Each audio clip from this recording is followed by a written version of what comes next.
sometimes you feel like that and naturally do it, but other times you become... I've never felt like this before in any situation in my life where there's no, what's the next step, like moving on to the next stepping stone, whereas before I'd be hopping, like you're saying, between the sides and not feel any, now I'm feeling stressed, but it'd be fine. Whereas now it's come to the crux where I'm like, I can't quite make it to the other side yet. Okay. So I think probably what it sounds like to me that's happening is that your brain is looking forward at a situation that you're facing, and it's taking information from the past, from your memory banks, that's real and true, and the fear factor about it, it's projecting that forward and then creating that cycle. As opposed to being right here in the moment and knowing that everything is okay. And the problem is when we get into the cycle of not being in the now, not being in the present moment, which is kind of like always here, but we go forward because we're planning and we're thinking about tomorrow, next month, next whatever. And as I said, we're looking back to think, how did we get this far? What have we learnt so far?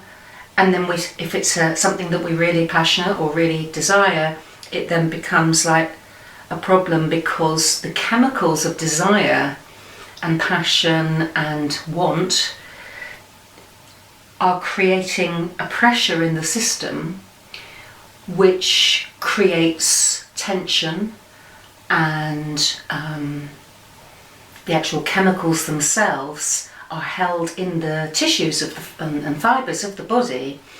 And what is then going on is your mind is reading your body because it's one of those senses, and it's kind of going, and even the position that you're taking, especially when we're like this over a book or a laptop or whatever, we're in a very downward position, heavy, overload.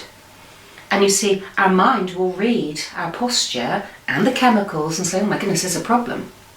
Now those chemicals, when they're in balance, we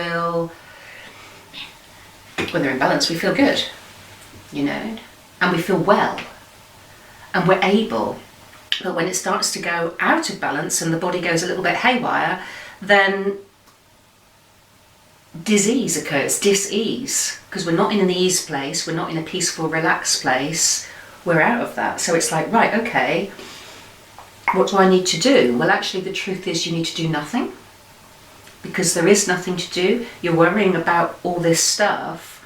The best thing to do is actually to keep yourself really in alignment, recognize your true self, the natural default setting, remind yourself of the truth, and that will then switch back the chemicals that are over-exerting, overworking.